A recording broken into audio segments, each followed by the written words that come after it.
This week has definitely brought that closer.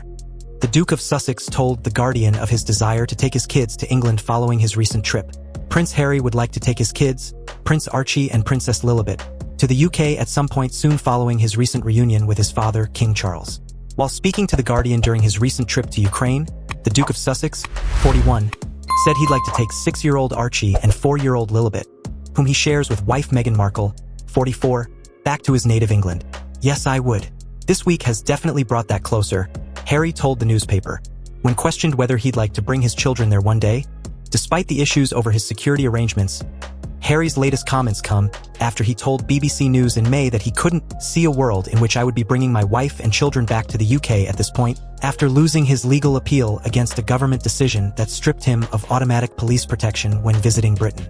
They're going to miss, well, everything.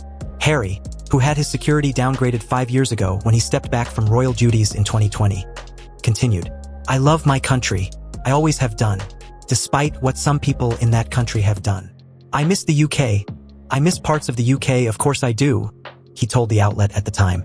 I think that it's really quite sad that I won't be able to show my children my homeland. The Duke of Sussex is now back at home in California following his recent trip to the UK, which included visiting several charities close to his heart, giving a speech at the Well Child Awards, and a private tea with his father, King Charles, whom he had not seen for 19 months. Harry last saw the King, 76, in person in February 2024, days after he revealed he was being treated for an undisclosed cancer.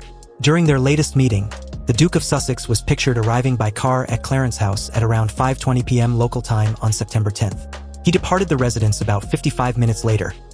Harry didn't speak much about his father during his new interview with The Guardian, but did suggest that he didn't want their recent reunion to be a one-off. He told the outlet that over the coming year, the focus really has to be on my dad. He added, I have always loved the UK and I always will love the UK. It's been good to reconnect with the causes I am passionate about. I have been able to spend some time with people that I have known for so long. It is hard to do it from far away. The father and son's reunion was a landmark moment for the pair.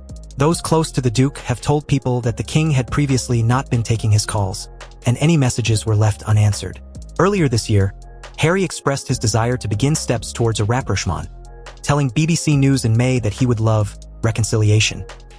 He also recognized that some of his actions in recent years, including writing his 2023 memoir Spare, had made it difficult for members of his family to talk to him. Harry mentioned his much-talked-about book, in which he famously opened up about life in the royal spotlight, in his interview with The Guardian, telling the paper, I know that speaking out annoys some people and it goes against the narrative. The book? It was a series of corrections to stories already out there. One point of view had been put out, and it needed to be corrected. I don't believe that I aired my dirty laundry in public. It was a difficult message, but I did it in the best way possible. My conscience is clear. The Duke of Sussex continued of Spare. As for being called stubborn, Harry insisted, it's not stubbornness, it is having principles. It is not about revenge, it is about accountability, adding that in life, you cannot have reconciliation before you have truth.